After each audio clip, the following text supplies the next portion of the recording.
Okay. Ndinokwazisai mose kumatimana kwese kwamuri, mungave muri muZimbabwe, ungave uri kunze kwenyika. Ndinokukwazisai mose, ndinokugamuchirai nomufaro nezita raJesu. Ini zita rangu ndinoitwa Prophetess Oracle. Ndauya pano ndine nyaya yandoda kuti tingotsanangura, tive nokunzwisisana, tichibatsirana nyaya yepadlock. Ndichatsanangura zvinoshandiswa nepadlock. Ndichava nokutsanangura kuti mumwe nemumwe uve nokunzwisisa kuti chii chinombonzi padlock and padlock inofamba sei, padlock inoshandiswa sei. Kushandiswa kwepadlock kunoshandiswa kuunza kukunda ine spiritual warfare, asi inzira yekuti vanotenda vashaya nayo, vashaya hanya patiri kurarama pano, vashaya hanya kuti zvekare padlock iyoyo inoshandiswawo newakaipa kusunga upenyu hwevanotenda. Ndiri kuedza kutaura kuti chii, ndikade kuti nditsanangure kuti uve nokunzwisisa ndichiverenga m'Bhaibheri bhuku raLamentations chapter number 3 verses number 7.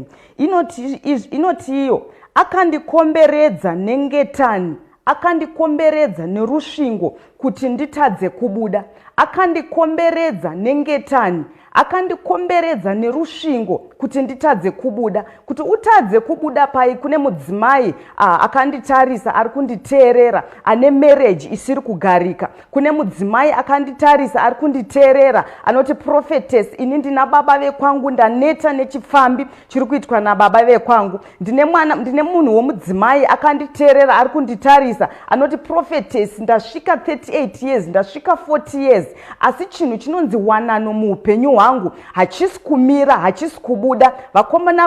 Ndaneta nevakomana vanongoya kwandiri vachingovata neni. Ndaneta varume vevanhu vanouya kwandiri vachingondiita matest and pass, asi hakuna anotaura nyaya yewanano muupenyu hwangu. Ndosaka Lamentations ari kutaura achiti zvoni, akandikomberedza nengetani nerusvingo kuti nditadze kubuda pachinhu chinonzi wanano. Wakasungwa iwewe nemweya wetsvina. Kutori nevamwe izvezvi vari mhiri kwemakungwa vari kuedza nepavanogona kuti vasettle mapapers ahasi kubuda. Ndoda kuti uzive kuti kana wakadaro uripo uri kunditeerera, wakakomberedzwa nengetani dzewakaipa, wakakomberedzwa nerusvingo. Zvino Lamentations ari kutaura achiti, akandikomberedza nengetani, nengetani kuti nditadze kubuda pachinhu chinonzi marriage, kuti utadze kubuda iwo pachinhu chinonzi mafinances.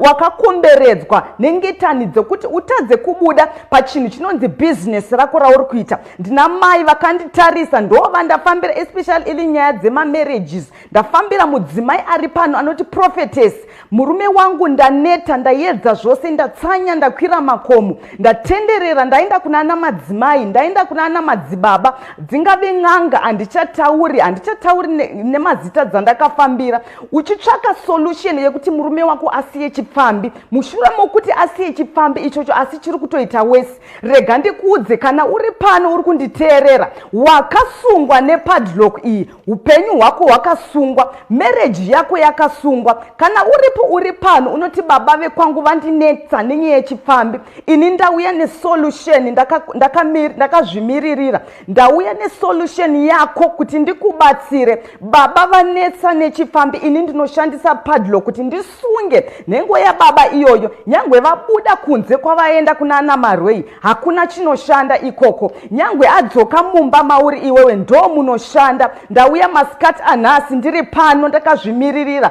ndine musikana akanditarisa anonditi, Prophetess, zvose zvamuri kutaura ndakaedza, ndakaita, ndakatsanya, ndakanamata, ndafamba, ndaneta, asi chinhu chinonzi wanano muupenyu hwangu hachisi kumira, hachisi kutamba. Pose pandinovata ndinovata, pese pandinorara ndinorota ndichivatwa nezvikwambo. Uri pano iwe unoti pese paunonorara unorota uchirarwa nezvikwambo. Uri pano iwe wakanditarisa unoti pese ungave uri mukomana, uri munhu wechirume, pese paunoenda kunovata unorota mudzimai achiapia muhope dzako achivata newe. Rega ndikuudze kuti kana uripo uri pano wakadaro, ini ndinoshandisa ndinoshandisa padlock kusunungura upenyu hwako hwakaroyiwa. Ini ndinoshandisa padlock iyi kusunungura marriage yako yakasungwa. Ini ndinoshandisa padlock kusunungura ringave basa ramaoko rakasungwa. Ini ndinoshandisa padlock kusunungura bhizimusi rako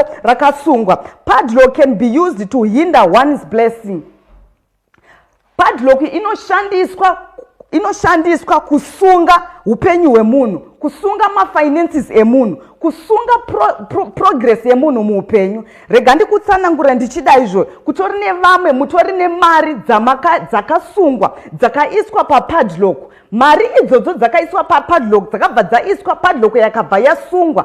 Upenyu hwako hwanhasi hauna mafinances aunobata. Rega ndikudze muzuva ranhasi kuti ini ndauya ndiine key yekuti ndisunungure padlock iyo yakasungwa pamafinances ako asiri kuflowa. Ini ndauya nhasi nepadlock iyi kuti ndisunungure chose chakasungwa muupenyu hwako. Dzingave mari dzakaendeswa kumakungwa, dzingave mari dzakaendeswa kumapako, dzingave mari dzakaendeswa munzizi dzakalokwa nepadlock. Ini ndauya muupenyu hwako ndakabata padlock, ndakabata key. Ini Mwari vakandituma kuti ndisunungure pose pakasungwa. Pandichauya nekey ini ndinova ndinosunungura padlock iyo. As long as yakasunga ndotoziva kuti hauna mari yaunobata muupenyu. Mari yako ingave moto wemapepa, unoshanda senzou asi unodya sesvosve iwewe. Mumwe munhu unomukira everyday makuseni 6 am to 6 pm uchishanda asi wapedza kushanda hauna chaunonongedzera kuti mari yangu yandashanda yashanda zvakadai. Uri pano uri kunditeerera iwewe, uri kuita bhizimusi. Vamwe vedu tinoenda kunze kwenyika tichinohodha. Wasvika ikoko unobirwa bhegi rezvawahodha, wasvika ikoko unobirwa mari, wasvika unotorera zvinhu zvese nezimure. Ndoda kuti uzive kuti kusungwa kwemafinances ako akaitwa muupenyu hwako. Zvino ini ndauya pano, Mwari vandipa solution yekuti ndisunungure mafinances ose akasungwa. Mwari vandituma pano nesolution yako umwe munhu kuti ndisunungure loko rese rakasungwa kwauri kuti haufaniri uchibata mafinances. Padlock can be used to lock someone not to be fruitful. Kutori nomwe mudzimai ari pano akanditeerera anoti, Prophetess, ini ndaneta, ndane 20 years, ndane 30 years, ndiri mungwanano, ndiri mumarriage. Varume vana amwene vangu vana atete vakutondipa mazita ekuti rinongogara pano richidya. Ndaneta, ndatenderera kwese, ndatsanya, kungave kumapostori ndaenda, dzingave mbiya, angave mazai, dzingave chii zvose ndaita, angave mazai andonzi inwa, ndaneta, ndanwa, angave makomo, ndakwidza makomo, ndaneta, ndatsanya, ndanamata, asi hakuna chiri kuitika. Ndauya pano ndine solution yako yekuti ndinosunungura chizvaro ichocho chakasungwa. Ini ndauya pano ndiri mudzimai ane nharo. Panonzi hapapindike, ini ndinopinda. Zvinonzi hazvigoneki, inini ndinozvigona. Kuburikidza naMwari vanoshanda vari mandiri. Ndosaka vandituma muupenyu hwako umwe munhu. Ndosaka wandituma muupenyu hwoumwe mudzimai ari pano achema kwemakore akawandisa, anoti, Prophetess, ndakudawo chinhu chinonzi mwana muupenyu hwangu. Chimbereko chako chakasungwa iwewe, une chizvaro chakasungwa. Ndauya pano kuti ndisunungure chizvaro ichocho. Ndauya pano kuti ndisunungure mbereko iyoyo ndichishandisa padlock iyi. Kune wose akasungwa, ini ndinoshandisa padlock. Kune mumwe munhu ari kunditeerera ari pano anoti, Prophetess, zvese zvamuri kutaura, kungave kutsanya, ndakatsanya, dzingave hari, ndakapwanyiswa, asi rega ndikuudze masikati anhasi kuti ndauya pano ndoda kuti uye uedze Mwari wangu. Come and try my God and you see the results. Ndosaka ndikutaura kuti Lamentations ari kuti akandikomberedza nengetani kuti nditadze kubuda. Kutori nevamwe vedu vari pano vari kurarama vari mumajeri emweya yetsvina. Kana uri mujeri remweya tsvina hauna option. Kana uri kurarama uri mujeri raSatani hauna decision yaunoita. Vakasungwa nengetani, akasungwa upenyu nengetani. Uchitarisa cheni dzandakaisa muhuro idzi, hanzi akandisunga, akandikomberedza nerusvingo, akandikomberedza nengetani kuti nditadze kubuda. Kuti utadze kubuda pai, uri kurarama upenyu hwekuti wakasungwa iwewe necheni dzandakabata idzi. wakasungwa, marriage yako yakasungwa necheni, marriage yako yakasungwa nengetani, mafinances ako akasungwa nengetani, vangave vari vana vako vakasungwa nengetani, vanorarama upenyu hweurombe. Utori neumwe munhu wakadzidza, utori nemadegrees, utori nemasters iwewo, asi tichitarisa life yako yauri kurarama, unorarama life yemunhu asina chainacho muupenyu. Vamwe vedu vazhinji muri kuita basa rekutsvaira mudzimba, muri vasikana vebasa, muri magarden boy, asi uri munhu akadzidza, uri kurarama life yeurombe.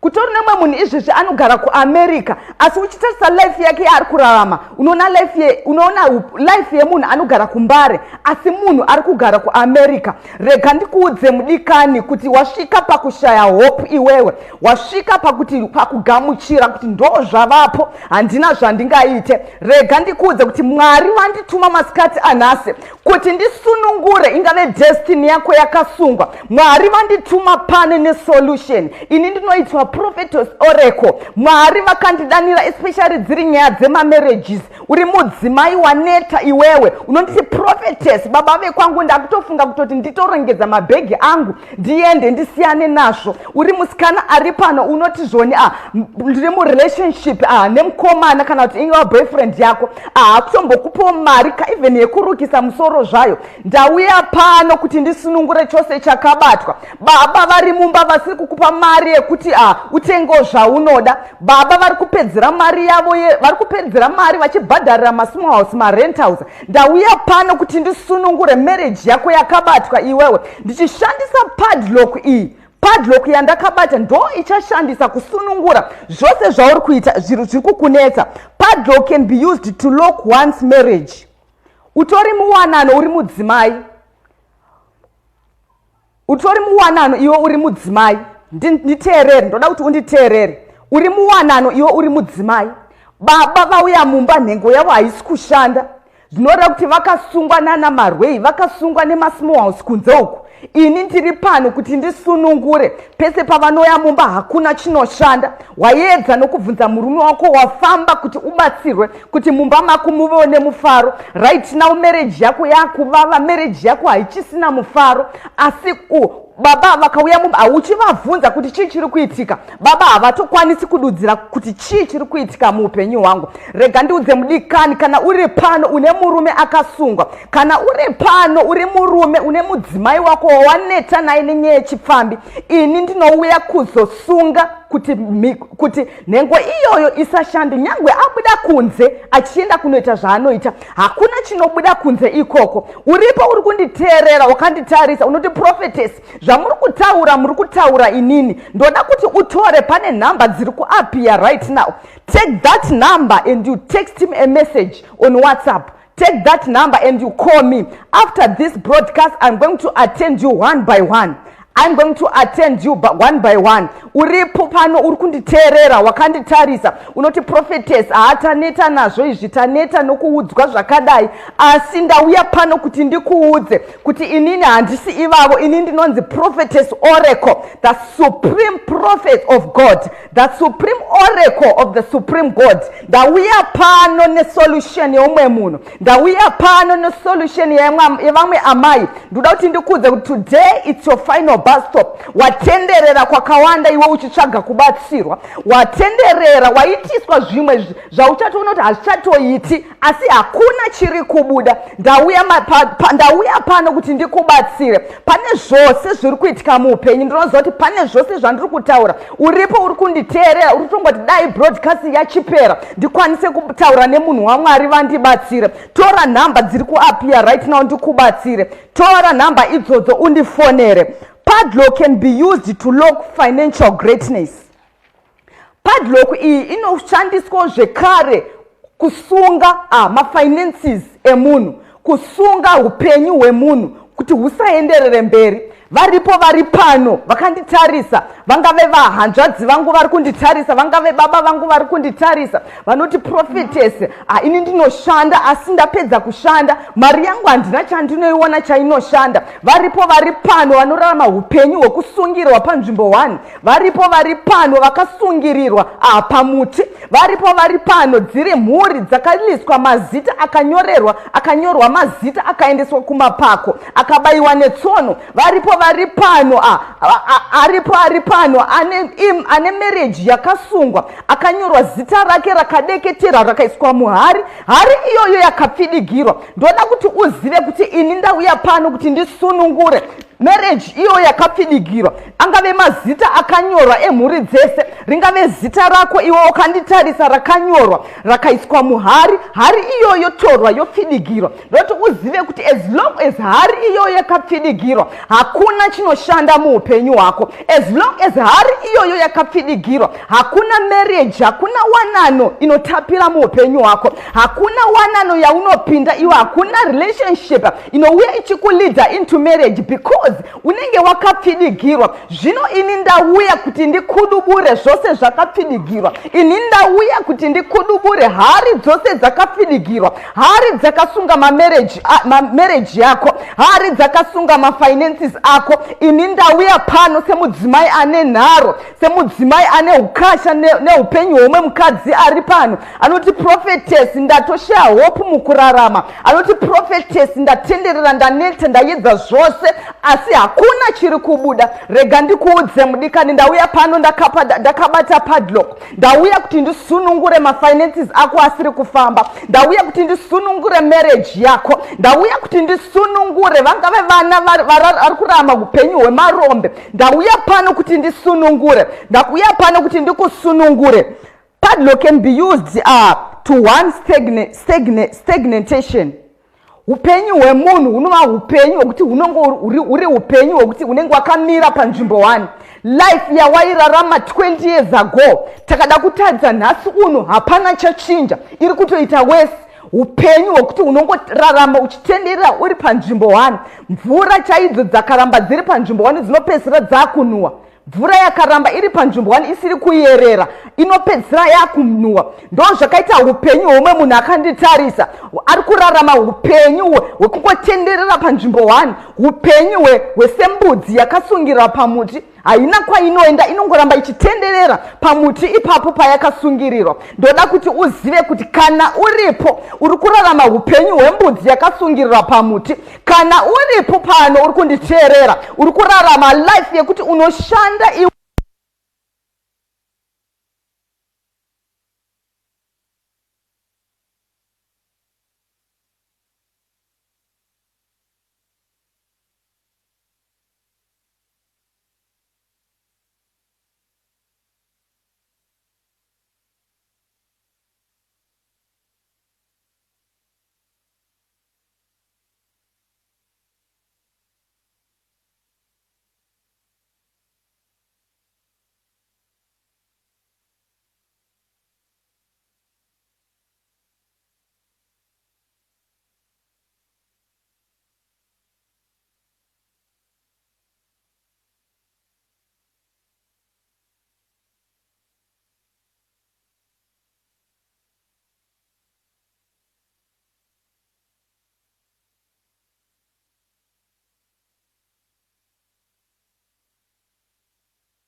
handikendenge kuti ndambuya vakakusunga iwewe, handikendenge kuti ndimaunini ndisekuru ndimatete. I don't even care kuti ndiani akasunga marriage yako, handikendenge kuti ndiani akashereketa pabasa rako ramaoko. Nhasi uno ini ndinotenda kuti naMwari mandituma pano kuti ndikubatsire nokuda kwethis padlock. I'm going to unlock everything chakalokwa muupenyu wako. Because of this padlock I'm going to unlock marriage yako yakalokwa. Ndichalokwa chose chakasungwa muupenyu wako. Padlock can be used against one's progress.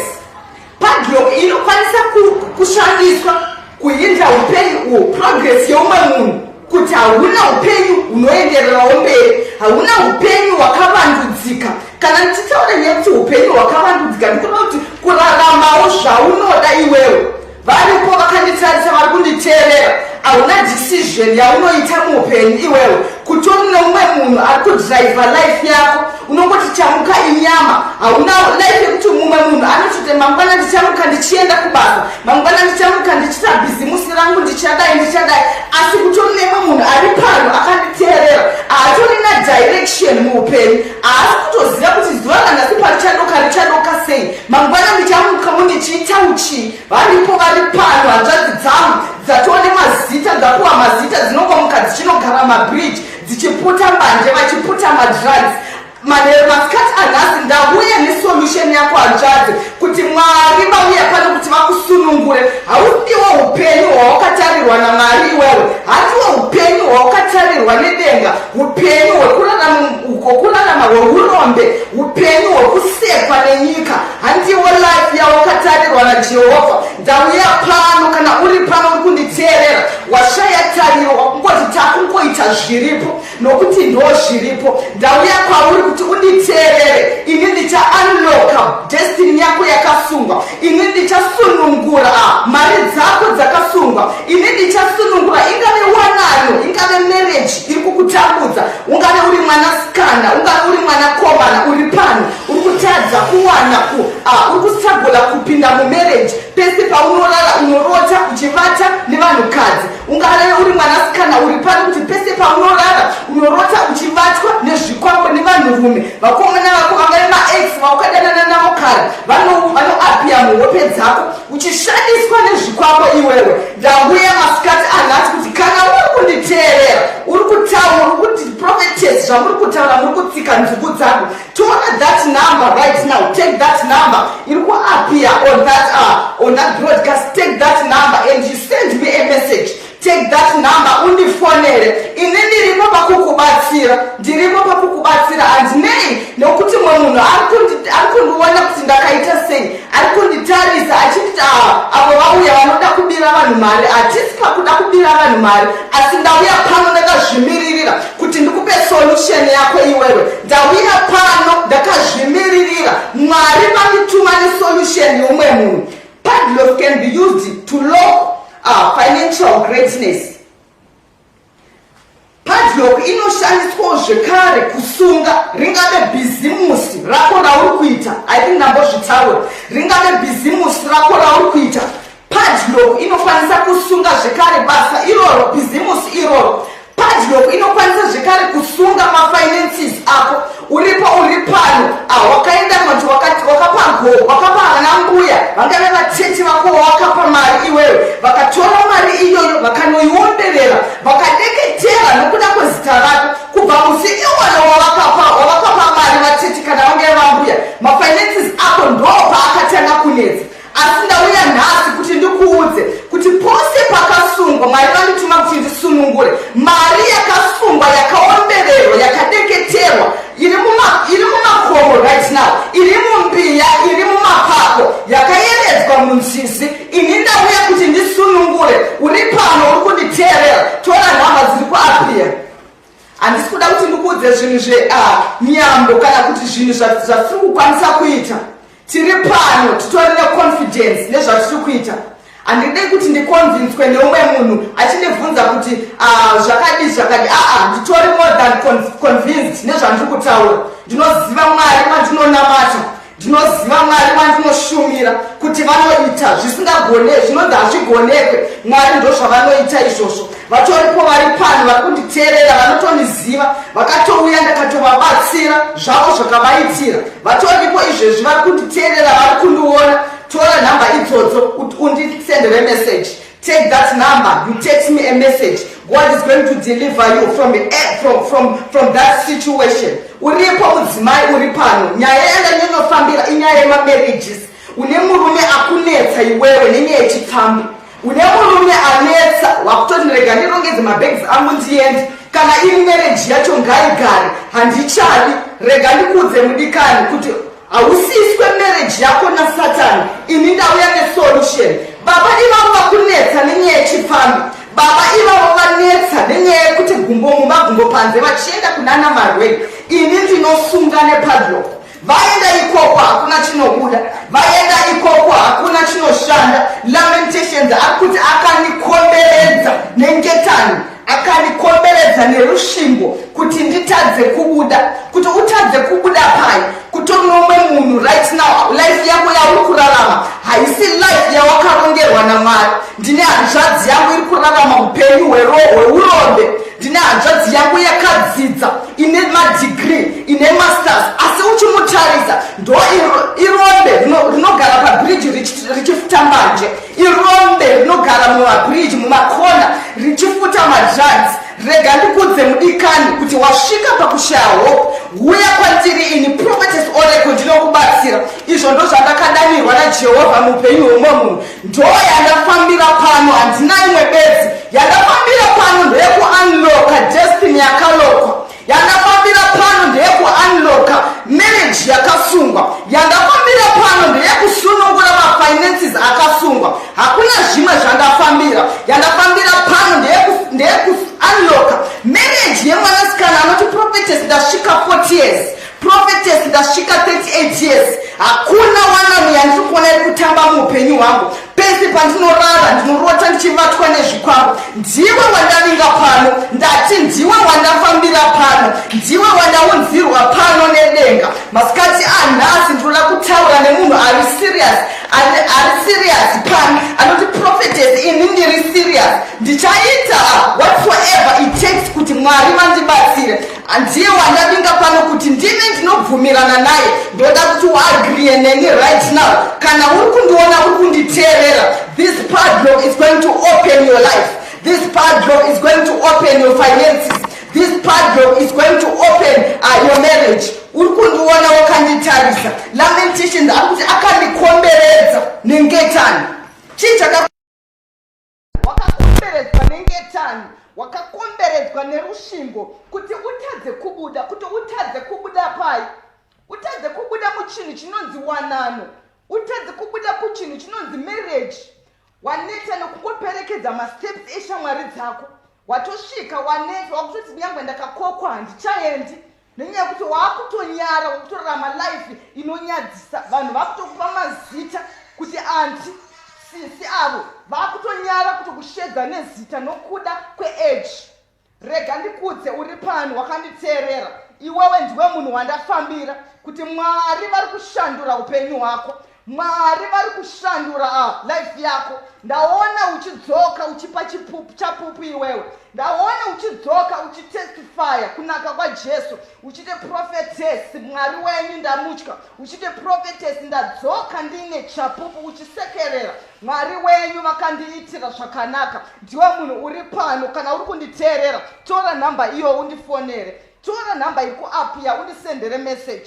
Izvo ndo zvandakadanirwa naJehovha, ndo zvandakadanirwa nedenga kuti ndisunungure kuno vose vakasungwa. Kutori vari pano vari kutondisendera mamessage right now. I'm seeing messages ari kutopinda. I'm going to attend you, do not worry. I'm going to attend you after this broadcast.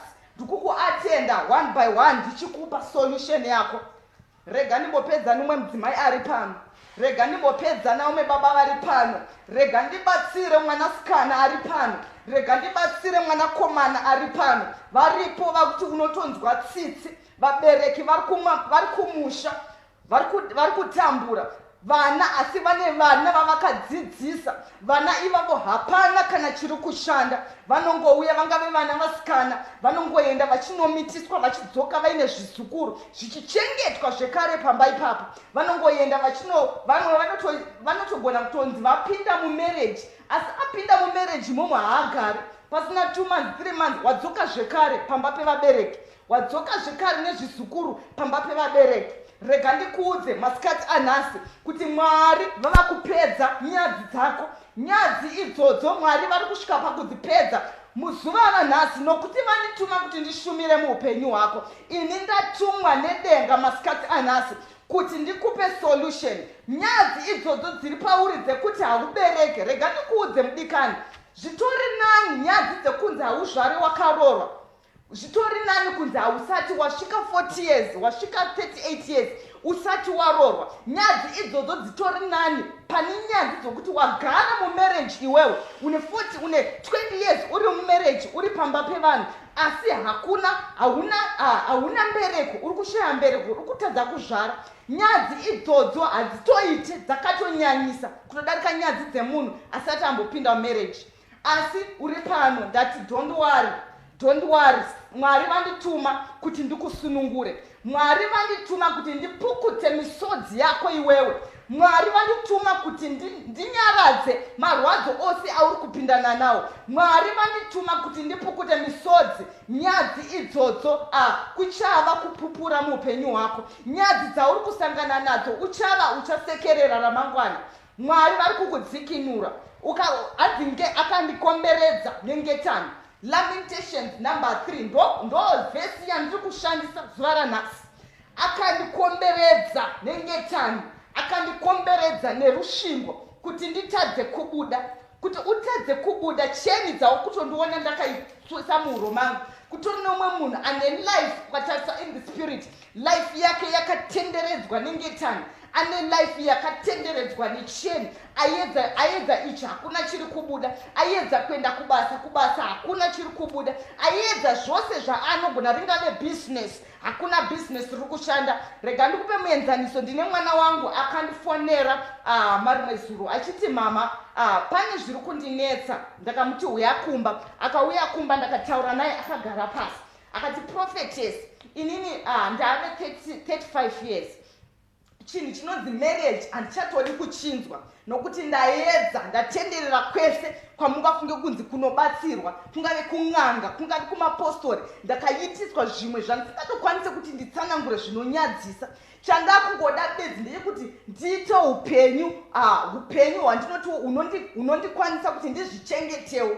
For now hapana chiri kushanda. Ndiri kuedza, handine chikoro changu ndakadzidza, ndaiendesa maCV kwakati, ndaneta nokuendesa maCV, hakuna chiri kushanda. Rega ndikuudze, mwana iyeye akauya ndakamubatsira, ndaka-unlocka upenyu hwake, ndaka-unlocka marriage yake. Akasvika ane 35 years, atione 6 months asina relationship yaakani. Akatozondifonera nezuro manheru, Prophetess, mushure mekunge mandibatsira mandinamatira ma-unlocka upenyu hwangu. Ndakafonerwa nemukomana wandakadanana naye 5 years ago ari kuGermany, achitonditi zvoni, where are you, I'm coming, kuti tigadzise nyaya dzerora. Rega ndikuudze kuti zvandiri kutaura harisi dambe, tiri kutaura zvinhu zviri kuitika. Tiri kuita zvinhu zvokuti vanhu vari kuya nematestimony vachipupura kunaka kwaJehovha. Uripo uri ipapo unofunga kuti vauya vaye vanoda kutorera vanhu mari, vauya vaye muchitipa mazita, muchitiedza nemazita akasiyana siyana. Rega ndikuudze kuti inini handisi pano kuti ndikonvinswe nekomenti yako yauchaisa, handisi pano kuti ndikonvinswe nezvese zvauchataura. Ndiri pano kuti ndibatsire iwe uri kutambudzika. Ndiri pano kuti ndisunungure marriage yeumwe munhu ari pano ari kuchema, ari serious. Ndiri pano kuti ndisunungure basa rakasungwa. Ndiri pano kuti ndisunungure mari dzakasungwa kumapako. Ndiri pano kuti ndisunungure wanano yemwanasikana asvika 40 years asiri kugara mumba. Ndo zvandavinga bedzi, ndo zvandatumirwa naJehovha pano. Izvo ndo zvandakatumirwa nemusharukwa kuti ndikubatsire iwewe kuburikidza neni ndakagara pano. Ini ndinoitwa Prophetess Oracle, the supreme oracle of the supreme God. I am the supreme oracle of the supreme God. Rega ndikuudze vanhu vazhinji mungada kubvunza kuti chii chinombonzi oracle. And oracle mubvunziri. Oracle means prophecy. So wauya kwandiri iwewe uchauya uchibvunzira dambudziko rako. Uchauya uchibvunzira dambudziko rako. Ini saOracle ndichava nokurondedzera. Ndarondedzera, handiperere mukurondedzera bedzi. Ndarondedzera, ndichava nokukusvitsa pakatengera dambudziko rako neparichaperera. Ndo unlocka ingave destiny yauri kuda kuunlockerwa. Ndo unlocka ingave marriage yauri kuda kuti unlockwe. Ini ndo unlocka. Uri pano uri kunditeerera. Tora that number right now. Take that number right now undifonere. Tora number idzodzo undifonere, undisendere message. Ungave uri mhiri kwamakungwa, uri kupi kwese kwauri, ungave uri muno muHarare, uri muZimbabwe.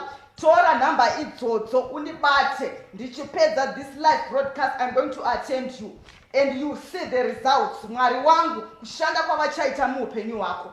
Yes, wakaenda kunangana, wakaenda kuna prophet ngana, wakaenda kuna prophetess ngana, nesimu issue yawavinga nayo pano, asi hakuna chakashanduka, asi hakuna chakachinja. Rega ndikuudze kuti ini Mwari vangu vandituma nhasi kuti ndishandure issue yako. Wangu Mwari chimbomuedza zuva ranhasi, uone kuti anoita nezvei muupenyu hwako. Ndiri pano kuti ndikubatsire, ndiri pano kuti ndiunlocke destiny iyoyo.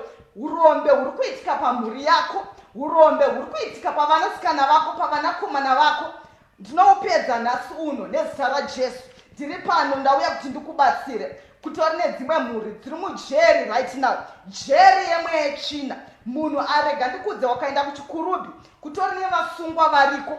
Asi vasungwa ivavo havana decision, havana chavanokwanisa kuita, vanenge vari mujeri. So munhu ari mujeri akafanana ari mujeri remwe yetsvina, akafanana semunhu ari kuchikurubi akavharirwa. Hauna decision, unotomirira kunzwa unotomira kunzwa kunzi chibudai, yava nguva yekuti mumborohwa nemhepo, yava nguva yekuti muchidya. Ndo upenyu hwomwe munhu wandakatarisana naye pari zvino ari kunditeerera. Ndo life yavamwe mai vari pano, ndo life yevamwe mukoma vari pano. Uri kurarama wakasungwa nengetani, uri kurarama wakasungwa necheni, uri kurarama uri mujeri remwe yetsvina. Madhimoni akaita kukukomberedza each and every side, each and every area of your life. Hakuna chiri kubuda, marriage yacho hakuna, business hakuna, basa remaoko hakuna, hakuna chiri kubuda. Life yako iri kutonyadzisa, life yako iri kutosemesa, hauna chaunoitawo muupenyu. Unganditeerera uri mhiri kwemakungwa, utori nemadegree, utori wakadzidza zvekudzidza iwewe, uri mhiri kwemakungwa. Asi mhiri kwemakungwa ikoko hausi kushanda basa rinoenderana nechikoro chako, hausi kushanda basa rinoenderana nedzidzo yako. Uri kutotsvaira maybe mastreets. Uri muno muZimbabwe wakadzidza iwewe, wakapasa A level, everything zviri pauri, maAs, hauna chinoshoreka chiri pauri. Tichikutarisa right now, uri kuita garden boy kuBorodale, uri kushanda basa rekutsvaira mayadhi evanhu, uri musikana akadzidza, uri kutsvaira, uri kusukiswa maplates mumba mamainhingi, uri kushanda semusikana webasa. Asi handizvo zvawakatarirwa naJehovha. Une destiny yakasungwa, une destiny yakasungwa. Ini ndauya kuti ndisunungure, ndauya kuti ndikinure pose pakasungwa, ndauya kuti ndikinure destiny yakasungwa, ndauya kuti ndikinure marriage yakasungwa. Ndauya nezita raJesu masikati ano, kuburikidza namweya mutsvene vari mandiri, ndo vachashanda basa rako vachikuburikidza neni. Uri pano uri kunditeerera, tora number dziri kuappear right now. Take that number, you call me, you send me a message. God is going to deliver you. God is going to set you free. Dzingave hari dzakapfidikirwa dziri kumapako, dzingave mbiya dzakapfidikirwa, angave mazita akadeketerwa, angave mazita akadeketerwa. Kutori nevamwe vari kutondijoina, kutori nemazita edzimwe mhuri dzakadeketerwa, dzakaiswa muhari. Angave mazita evanasikana vese akadeketerwa akaiswa muhari, zvichinzi hakuna anororwa, ana Georgina, ana Placedes, ana ningi, vachideketera zita by zita, vachiti haufe wakarorwa, yako life ndeyekumitiswa bedzi. Vangave vanakomana vakadeketerwa nemazita vachinzi George ningi nemazita vachideketerwa kuti sekupfinigira kwandaita hari iyi ndo zvichava upenyu hwenyu hucharamba hwakapfinikirwa. Uripo uri pano wakanditeerera, ini ndauya nekii kuti ndipudigure hari idzodzo dzakapfinikirwa kumakomo. Ini ndauya kuti ndisunungure hari idzodzo dzakapfinikirwa kumakomo. Ndauya nepadlock iyi ndo yandichashandisa. Ndauya nepadlock iyi ndo yandichashandisa kuti ndisunungure basa rako iwo rakapfinikirwa muhari. Ndauya ndakabata padlock masikati anhasi kuti ndisunungure ingave marriage yakapfinikirwa. Hausi wekungomitiswa iwewe. Tichikutarisa utori mwanasikana akasvika akanaka ane chimiro chakanaka, asi tichitarisa hakuna chiri kuitika. Vanouya kwauri vakungoya vachitesta vachienda, ende vari kuuya kwauri vangori varume vevanhu vatori nemisha yavo. Ndo zvandafambira kwauri masikati anhasi kuti ndigadzirise that error. I need kugadzirisa that error in the name of Jesus. It is an error. It's an error for you. Uri mwana unotya Mwari, uri musikana unoimba kupraise and worship, wakazara namweya mutsvene, unotaura nendimi, unoita zvese, unoimba, uri kuintercession, unoita zvese muchechi maMwari, unoshanda zvakanaka. Rega ndikudze uri pano wakanditarisa wakadaro, asi Satani akabata chinhu chinonzi destiny, asi Satani akabata chinhu chinonzi wanano. Muri sisi muri muwanano imimi, asi murume wako haatokuonewo semudzimai. Chifambi chake chaari kuita atosvika paextend yekuti haatorina nyadzi dzekuti wandirespecte mudzimai wangu, akutozviita pachena. Rega ndikuudze, ndauya ndakabata padlock kuti ini ndinosunga. Ndofunga ndambozvitaura kubva kwekutanga. Ndinosunga vana baba vanoenda kunana marwei, ndinosunga vana baba vanoita gumbo mumba gumbo panze. Vaenda kwavaenda ikoko hakuna chinoshanda. Kutori nevamwe vanhu vari pano, hanzvadzi dzangu dziri pano dziri mhiri kwemakungwa, vana sisi vari pano vari mhiri kwemakungwa, vane hakuna mapepa, vari kuedza nepavanogona kuti vasetle, vari kuedza nepavanogona kuti vasetle, asi mapapers haasi kubuda. Ndauya pano ndakabata passport iyi. Ndakabata passport iyi ichirepresenta madocuments ako iwewe akasungwa, ichirepresenta mapapers ako iwe auri kuda kuti abude asiri kubuda. Ndinokutaurira masikati anhasi, pandicha unlocka upenyu hwako, madocuments ivawo achava nokuriliswa. Pandicha unlocka life yako iwewe, madocuments ako achava nokuriliswa. Nditeerere ndinzwisise masikati anhasi. Ini ndauya pano nenyaya yepadlock. Ini ndinoshanda nepadlock. Ndinosunga pose pari kuda kusungwa, especially vanonzi vaneta nenyaya dzechifambi. Ndinoshandisa padlock ndichisunga. Ndinosunungura pose pakasungwa. Life yakasungwa ini ndinosunungura. Ndo zvandakadanirwa naJehovha. Ndo zvandavinga pano. Handina imwe nyaya yandavinga pano. Handina kuuya pano kuti ndizotandara newe. Ende iwe hauna kuuya pano uchipedza data rako kuti unditarise, uchiteerera zvandiri kutaura kuti zvingova zvinopinda munzeve zvichibuda noku. Ndauya pano kuti uzviteerere zvipinde mauri. Zvapinda mauri wouya kwandiri ndokubatsira. Mwari vari kukudzikinura. Uri musikana ari pano wakanaka, une chimiro iwewe, hauna chinoshoreka pauri. Vakomana vanongouya vachikutesta vachienda, varume vevanhu vanongouya vachikutesta vachienda. Asi nhasi ndauya kwauri kuti siyana nezvekutestwa nevarume vevanhu, siyana nevakomana vanoita test and pass, siyana neizvozvo. Ini ndauya kuti ndisunungure chose chakasungwa kwauri. Marriage yo yakapfidigirwa muhari. Ndauya kuti ndiunlocke, ndauya kuti ndisunungure, ndauya kuti ndisunungure masikati anhasi. Uri pano ndoda kuti uagrie neni. Uri pano uri mudzimai ndoda kuti uagrie neni. Muri baba muri pano ndoda kuti muagrie neni kuti prophetess, zvamuri kutaura zveshu hamuri kutaura ini. Muri kutaura, muri kuprofita upenyu hwangu. Zvamuri kutaura ndo zvandiri kutopindana nazvo right now. Kana uripo uri kudaro, ndoda kuti utore number undisendere message. Take that number, you call me, you send me a message. After this broadcast, I'm going to attend you one by one. I'm going to attend you one by one. Nezita raJesu. Nezita raJesu. Ngetani idzodzo dzawakaiswa. Jeri remwe yechina yauri kugara.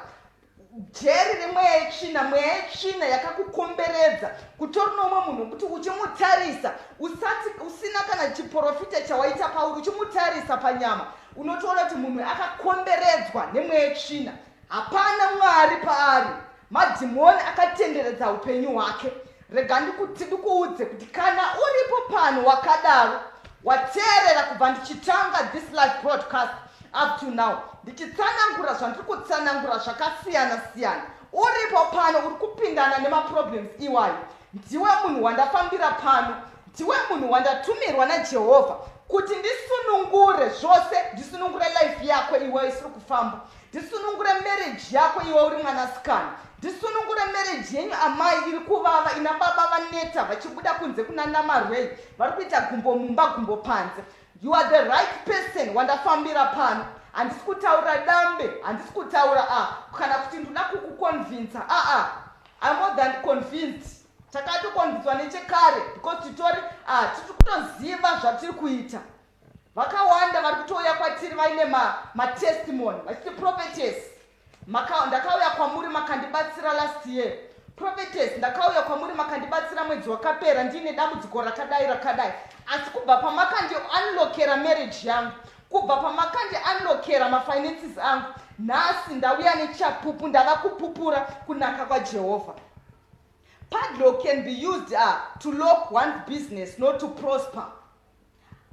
Padlock inokwanisa kushandiswa zvakare kusunga bhizimusi remunhu kuti risabudirire. Kutori nevamwe vazhinji vari kutoita mabusiness.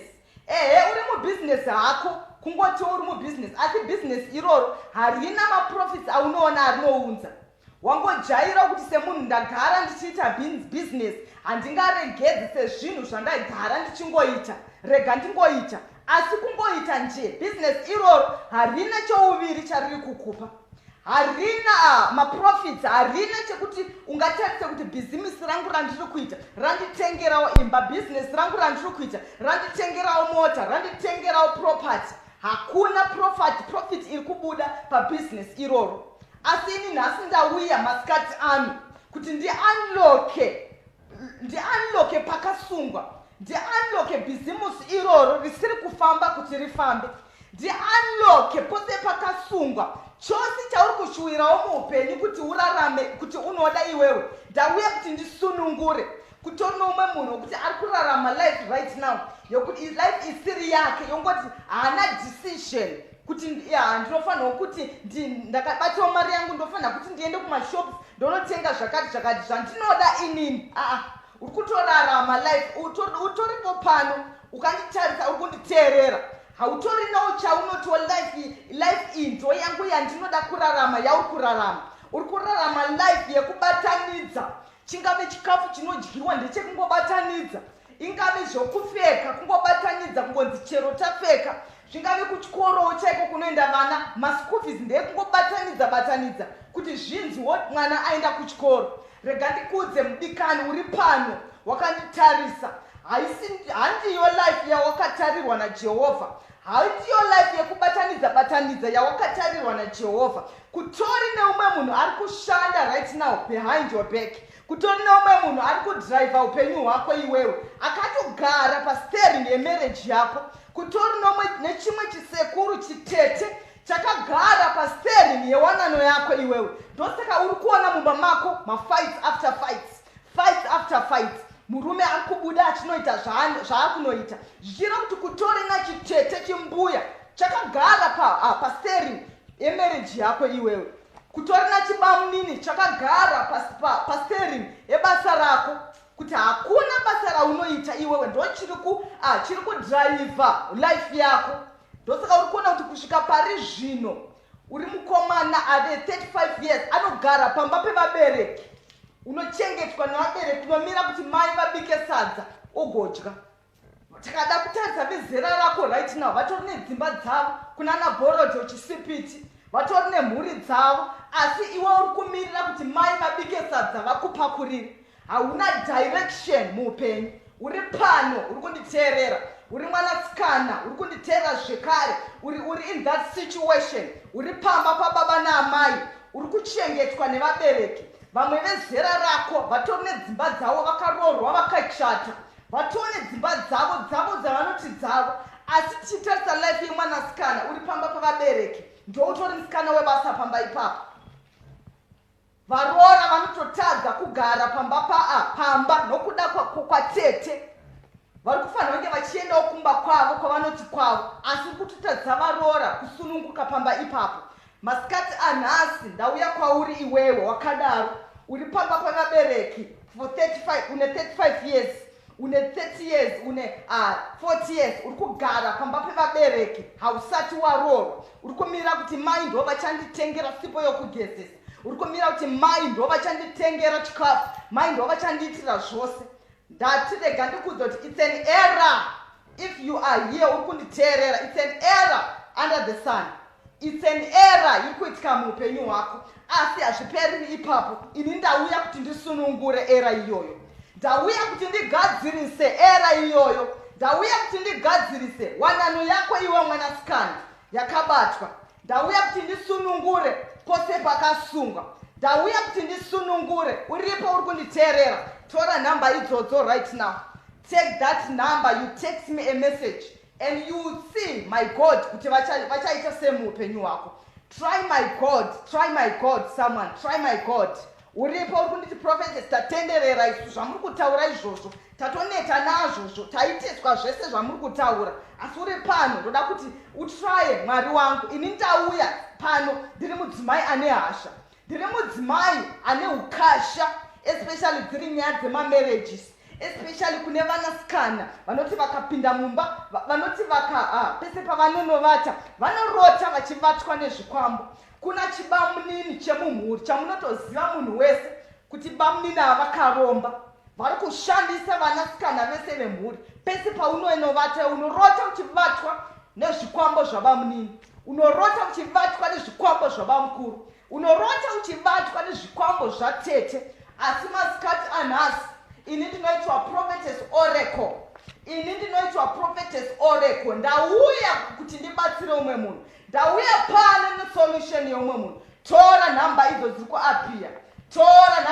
kuapia take that number right now God is going to deliver you kuburikidza neni murandakadzi wawavatuma kuti ndikudeliver masikati anhasi uri pano uri kunditeerera une passport yakabatwa iwewe uri kunze kwemakungwa wakabatirwa madocuments haasi kubuda mapapers ekuti usettle wabvawo kuno kuafrica waendawo kunze kwenyika kuti unoitawo chouviri wasvika ikoko dhimoni iroro rakuteera uri ikoko rinokubatira mapapers kuti wauya hako kuno kuamerica asi tinokubatira mapepa ekuti haabude tinokubatira madocuments ekuti haukwanise kusetla mweya wokuti haukubvumidza kuti uendewo kunze ungoramba uri panzvimbo 1 utenderere uri panzvimbo 1 ini ndauya masikati anhasi ndauya ndakazvimira semuprofitakazi kuti zvinonzi hazvigoneke kune vamwe vatori mudzimhuri dzekuti vakanzi kutori nana bamunini ana tete vanobheja kuti kana murimi hamurorwei as long as ndichiri kurarama haugare mumba iwewe kutori nana bakuru vanotobheja neupenyu hwako kuti wakaenda zvako mhiri kwemakungwa wakaenda hako Germany wakaenda hako America wakaenda hako UK asi wasvika ikoko uchangorarama upenyu hwemunhu anogara kumbare asi wakadzidza une masters une madegree uri kurarama upenyu hunonyadzisa uri kurarama upenyu hunosemesa nechikoro chamuinacho sisi nechikoro nokudzidza kwamuinako tichikutarisai tinoti ndo vanonzi vakadzi ava vanoyemurika asi tichikutarisai muri kushanda basa rekusukira vamwe vanhu mapleti mudzimba dzavo muri kushanda basa rinonyadzisa basa rekusuka matoilets muri kushanda basa rekutsvaira mumastreets tichikutarisa iwe wakadzidza utori accountant iwewe but tichikutarisa right now unotsvaira mumba uri musikana webasa anoudzwa kunzi mapleti haana kuchena pakati havana kuchena tichikutarisa right now uri kurarama life isingaite inonyadzisa asi masikati anhasi ndauya kwauri kuti uzive kuti this is your final bus stop kana uripo uri kunditeerera, tora nhamba dziri kuappear.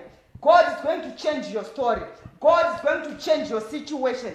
Right now, take that number. Ini ndiri pano. Titori nezvapupu, handisi kungotaura bedzi kuti ndikuconvince iwewe, kuti ndikuconvince kuti aiwa zvinoita.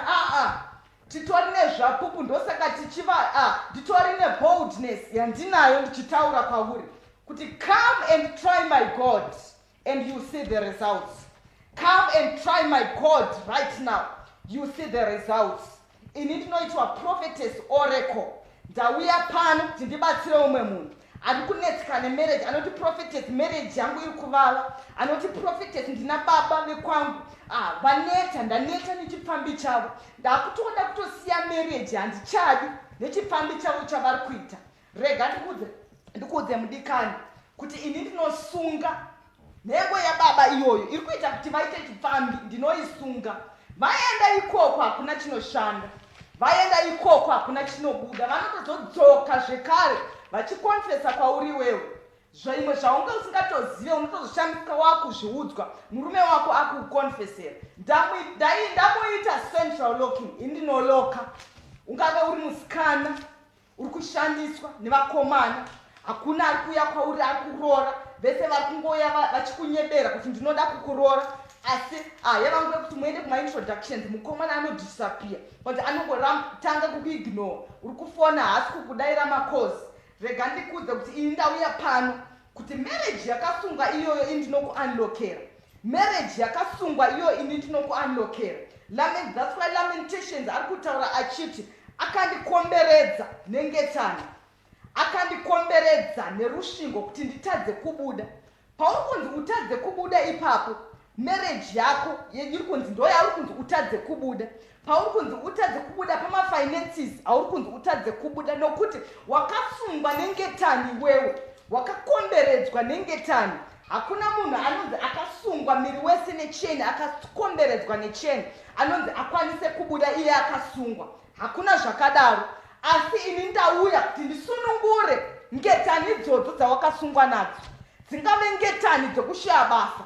Ini ndauya semuprofitakadzi masikati anhasi kuti ndisunungure ngetani dzokushaya basa. Ini ndauya semuprofitakadzi masikati anhasi kuti ndisunungure marriage yomwe mwanasikana ari pano, kuti ndisunungure marriage yevamwe mai iri kuvava, kuti ndisunungure mvura dziri kuvava ndichidzishanda kuti dzive dzinonaka. Uri pano iwewe uri kunditeerera, take that number right now. Tora nhamba idzodzo, ndoda kuti undisendere message, ndoda kuti undifonere. Mwari wangu vari kuzviratidza muupenyu hwako kuburikidza neni muprofitakadzi wawavatuma. Handina zvakawanda zvizhinji zvandafambira pano, asi nyaya yandafambira pano ndekuti ndiunlocke destiny yeumwe munhu, ndiunlocke upenyu hwoumwe munhu huve nemeaning, ndiunlocke marriage yavamwe sisi yakalokwa isiri kushanda, ndiunlocke marriage yavamwe mai vari pano isiri kushanda, marriage iri kuvava. Hauna kusikirwa iwo naMwari kunzi ndiwo kunzi unongomitiswa bedzi. Ko vanochata vacho ndo vakaita sei? Vanoendawo vachinobvisirwa pfuma vachichata ndo vakaita sei? Chii chawakasiyana navo iwewe? Rega ndikuudze kuti nhasi ndauya kuti ndisunungure marriage iyoyo yakasungwa, waneta nokushandiswa iwe. Hauchatozivi kuti vanhurume vangani vavata newe, hauchazivi kuti vanhurume vangani varume vevanhu vanoya kwauri vachikunyenga. Nhasi masikati anhasi ndauya kwauri kuti this is your final bus stop. This is your final bus stop. If you are agreeing with me, this is your final bus stop. Iwe neni takatenderana, tinomira nechinhu one. Ndati ndikuudze kuti this is your final bus stop. Tora nhamba dziri kuappear ipapo. Unoda kuti undibate nokuchimbidza. Kutori nemamessages andiri kuona right now ari kupinda ende akawandisa. Kutori nevamwe vari kutrya, vari kutoona kuti vari kutrya kufona. Chimbomirai, rega nditange ndapedza this live broadcast. I will attend you. You send your message and I'll attend you one by one. Hatisi kutaura ngani, hatisi kutaura kuti tashaya zvokuita tati rega tiende tingonotandara nevamwe. Titori neassignment yandatumirwa pano naJehovha. Titori nematestimonies, titori nezvapupu zvakaitwa nevamwe vanhu, zvakaitirwa vamwe vanhu vakafanana newe. Uri kundiona, uri kunditarisa, utore problem yakatofanana nemwe munhu wandakabatsira, pamwe yako iwo itori nani kutodarika yake, asi Mwari vakamudzikinura. Mwari vakandishandisa kuti ndigadzirise dambudziko rake rakava nokupera, akasvika pakupupura kunaka kwaJehovha. Achiti Prophetess, Mwari venyu vakandigonera, Mwari venyu vakasunungura marriage yangu, Mwari venyu vakasunungura mafinances angu akange akasungwa, Mwari venyu vakandigonera, upenyu hwangu hwava une chirevo. Uri pano wakanditeerera, take that number and you text me a message right now. God is going to deliver you. Kuburikidza neni murandakadzi wawavatuma kuti nditaure newe. Kuburikidza neni murandakadzi wawavatuma nesolution yako iwewe. Nditeerere ndinzwe masikati anhasi. Tora namba iyoyo iri kuapia. Hatisi pano kungoita dambe. Handisi pano kuti ndikuudze zvinokunakidza. Kutone vamwe vanhu vari kunditeerera right now. Ndinoziva kuti utone macomments auchange uchipa uchitaura zvaunotaura, asi rega ndikuudze kuti ini handidziviswe necomment yaiswa nomumwe munhu. Ndinoziva zvandavira pano ende ndinoziva akandituma. That's why nditori neboldness yandinawo ndichitaura zvandiri kutaura kuti zvinoitika muupenyu hwako iwewe. Ingave mota yauri kushuvira kuti unoda kutenga, mota inodhiraivhika hanzvadzi yangu, imba inogarika sisi vangu, imba inogarika wanano, iri kuvava inotapira amai. Muri kunditeerera, makanditarisa, muri kunditeerera. Ndoda kuti muve nokunzwisisa kuti situation yauri kupindana nayo iyoyo Mwari vari kuishandura kuburikidza neni. Ini ndichauya ndichilokonora kusi pakasungwa, ndichishandiswa naMweya Mutsvene, kuburikidza naMweya Mutsvene vari mandiri. Ndichasunungura marriage yakasungwa, ndichasunungura wanano yakasungwa. Iwe unovatwa pese paunorota, unorota uchivatwa nezvikwambo. Ndauya nhasi kuti zvikwambo zvavamwe zvinorota zvaunorota zvichikuvata, today is their final bus stop. Tinozvidzosera ikoko kuna bamunini zvonovata nevana vavo. Ini ndauya pauri kuti ndokuunlockera marriage yako. Zvikwambo zvadzokera kune vana vabamunini. Ini ndisa Prophetess Oracle ndochiapia manje ndo-unlocka marriage yako. Uri pano kunditeera, tora number idzo right now. Take that number and you send me a message. My God is going to deliver you. Kuburikidza neni. My name is Prophetess Oracle, the supreme oracle of the supreme God. Ndinoziva zvandiri kutaura, ndinoziva zvauya nevanhu vakawandisa vachipupura kuti Mwari wenyu tamutya. Try my God this afternoon and you see the results. Till I meet you again, in the name of Jesus, bless you.